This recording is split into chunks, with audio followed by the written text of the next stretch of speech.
Salut les amis. Bon, me revoilà. Aujourd'hui je vous fais une petite vidéo là sur l'avancée de l'élevage parce que ça a bien avancé depuis la dernière fois. J'ai pas pu vous faire beaucoup de vidéos en ce moment, je suis désolé parce que je suis vraiment trop occupé. Donc j'ai les animaux à m'occuper déjà hein, et puis j'ai le champ aussi. Donc le champ par contre c'est un peu en stand-by parce que j'ai la visite de sangliers toujours hein, comme l'année dernière. Pour ceux qui avaient suivi, j'avais fait une vidéo là-dessus. Donc là cette année c'est encore pire, hein, ils viennent encore plus nombreux, ils m'ont tout encore saccagé, ils m'ont cassé des arbres, des pommiers, des tout ça, les choux, les brocolis, les choux-fleurs, tout ça, ils m'ont tout saccagé, hein. J'avais les artichauts aussi à planter, plein de choses à planter, j'ai tout mis en pause.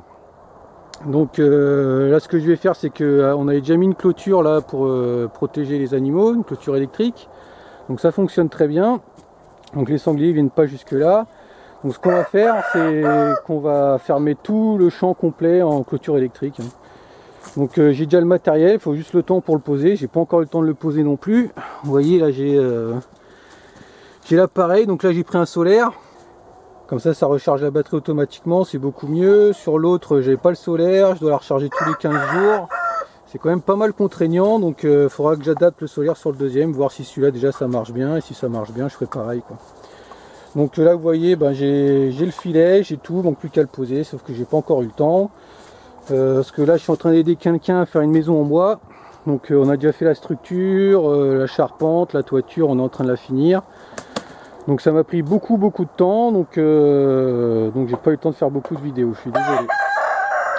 Donc pour ceux qui avaient suivi, vous voyez le petit hangar pour stocker le matériel, le foin, la paille pour les animaux, tout ça, c'est terminé. Vous voyez, hein, donc bon, j'ai pas eu le temps de tout bien ranger, mais c'est bien pratique et ça protège bien de la pluie, c'est super.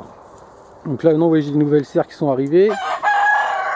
Parce que j'ai agrandi l'élevage, vous voyez, donc là, il y a un nouvel enclos, il n'est pas encore terminé, je suis en train de le faire.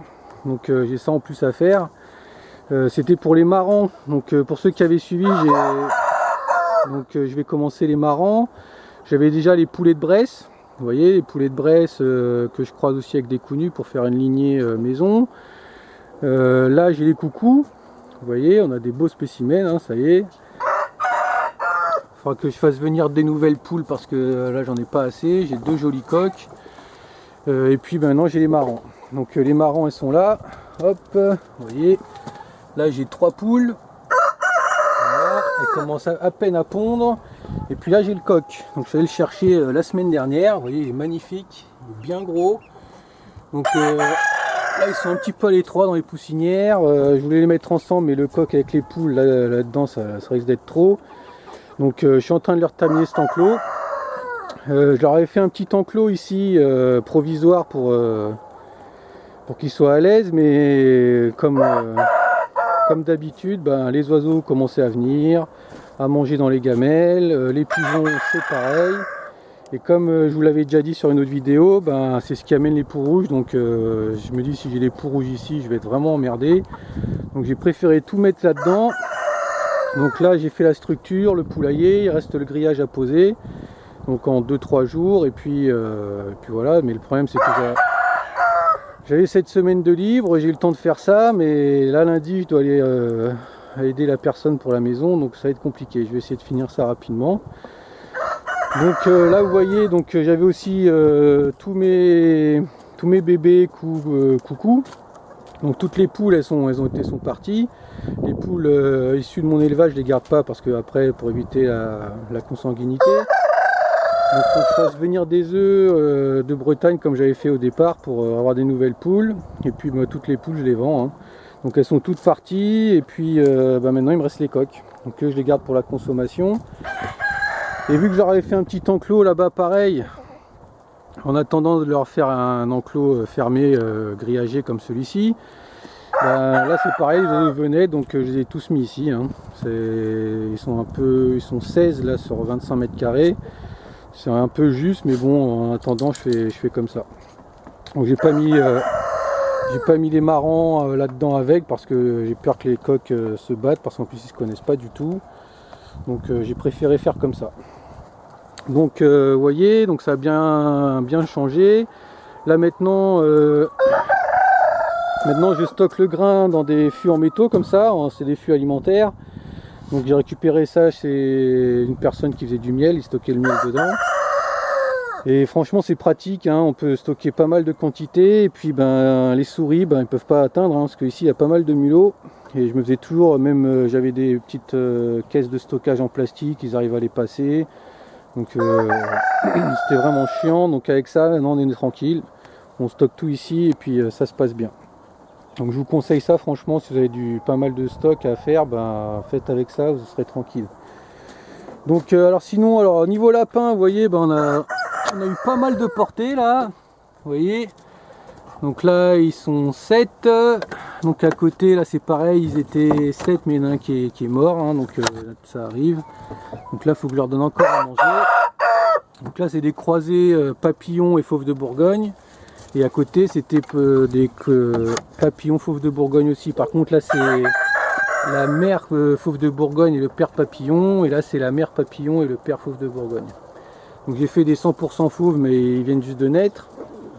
Donc on a eu beaucoup de difficultés sur les portées du mois d'août jusqu'à octobre. Donc là maintenant ça a bien marché, donc j'en ai fait plusieurs d'affilée. Donc là j'en ai 2 qui sont sortis. Là c'est les 2 derniers qui me restent des autres portées. Vous voyez là ils ont bientôt 4 mois. Et puis là j'ai une mère. Donc elle c'était lapin fermier. C'est la fille de ma lapine fermière qui était décédée suite à la canicule. Donc je l'ai gardée. Donc elle est prise, elle devrait accoucher dans une semaine ou 2, quelque chose comme ça. Donc là ça marche plutôt bien, je suis content. Donc les petits coucous. Donc ça n'a pas changé. Et puis donc là maintenant, alors ça c'était la mère fauve de Bourgogne, donc c'est elle la mère qui a donné la portée que vous venez de voir. Là on a une autre mère fauve de Bourgogne avec là le père. Donc pour ceux qui l'avaient suivi, j'avais déjà fait les présentations. Donc elle vient de mettre bas il y a quelques jours, donc tout est là. J'ai pu apercevoir l'autre jour, ils sont magnifiques. J'ai pas pu voir combien ils étaient encore, donc là par contre ce sera du 100% fauve de Bourgogne. Là à côté, donc là c'est mère papillon croisée qui a donné des bébés avec le père papillon qui est ici. Donc vous voyez là c'est pareil, ils sont 7. Donc il y a eu un mort aussi, hein, il y a toujours 1 ou 2 morts de temps en temps. Mais bon, dans l'ensemble ça va, ça me fait... Donc là il y a 1, 2 portées, plus les 2 autres portées là-bas, ça me fait 4 portées. Là ça c'est la mère papillon qui a donné la portée que vous venez de voir là-bas. Et puis bah là j'ai une deuxième, ça c'est lapin fermier, c'est la sœur de celle que je viens de vous montrer, qui avait été croisée avec le papillon noir, c'est pour ça qu'elle est un peu noire.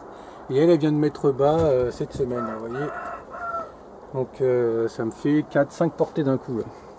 Donc j'ai étalé ça sur 2 mois, 2-3 mois environ, bah, depuis novembre. Parce que je vous dis, j'essaie de rattraper le temps que j'ai perdu depuis août, parce que je vous dis, les dernières portées que j'ai eues c'était au mois de juillet. Après avec les chaleurs c'était compliqué, et puis bah, après il n'y a plus rien eu, elle voulait plus s'accoupler, et puis voilà. Donc là c'est... Donc ça c'était lapin argenté de Champagne croisé Rex qui m'avait dit, mais ça a l'air d'être plutôt être lapin chèvre, vous voyez. Elle est mignonne, par contre elle a bientôt 6 mois et elle veut toujours pas, quand je la mets au mâle ça marche pas, elle veut pas, il n'y a pas moyen. Elle c'est sa sœur, donc là c'est plus typé argenté de Champagne. Elle c'est pareil, ça a été compliqué mais normalement elle doit être prise là. Donc elle devrait mettre bas dans 1 mois, hein. Donc on va voir ce que ça va donner. Mais je sais pas si c'est typique à cette race là, mais c'était vraiment compliqué, hein. Donc bah voilà, et puis bah, maintenant bah, les canards, hein, vous voyez, ça, ils ont bien grandi. Donc depuis la dernière fois, je sais pas si pour ceux qui avaient suivi. Donc ils sont presque à la taille adulte, hein, maintenant, hein. Là maintenant on est en janvier, ça y est c'est reparti, ils se remettent à pondre. Là-bas j'en ai une qui est en train de couver. Donc là c'était une des mamans, voilà. Là c'était les bébés, vous voyez, ils ont bien grandi, ils sont bien gros, hein. Et puis à côté là j'ai un autre bébé. Donc là c'est tous des mâles, hein. Il n'y a que elle en femelle qui reste. Toutes les autres elles sont parties.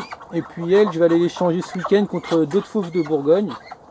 Parce que là les fauves de Bourgogne que j'ai c'est des frères et sœurs. Donc je vais éviter la consanguinité. Donc là je vais rechercher 2 autres femelles et un mâle. contre cette belle canne et puis un poulet. Comme ça je vais pouvoir mettre les femelles avec le mâle et le mâle avec les autres femelles et ce sera très bien comme ça. Donc là c'est un autre mâle, vous voyez. Là j'ai la petite femelle qui couve, vous voyez. Donc là elle a 14 œufs. Là chez moi en couveuse j'en ai une quinzaine aussi. Donc si tout se passe bien je devrais avoir une trentaine de petits canetons qui vont arriver. Et puis là vous voyez c'est les deux autres femelles. Voilà. Et puis le mâle ben, il est là.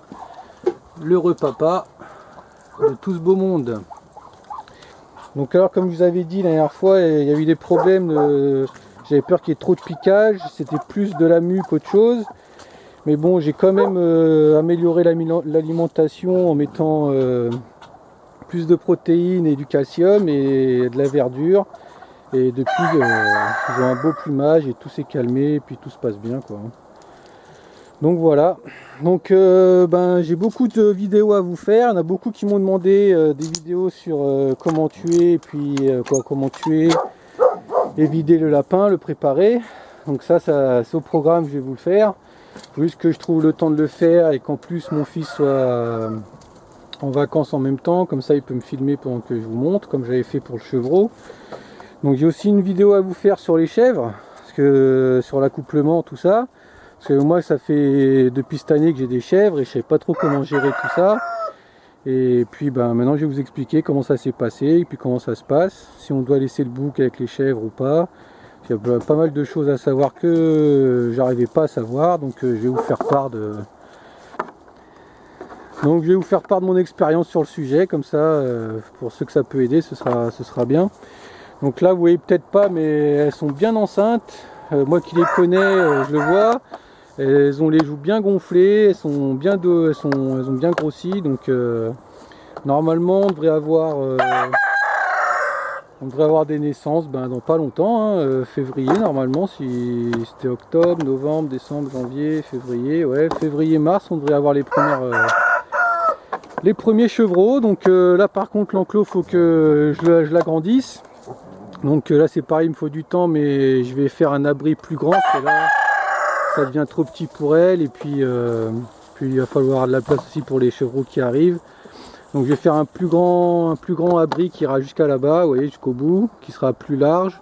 Comme ça ils auront beaucoup plus de place. Je pourrai mettre leur nourriture au sec aussi, parce que là c'est compliqué quand il pleut. Et puis là vous voyez là-bas au bout il y a une porte où ils peuvent sortir.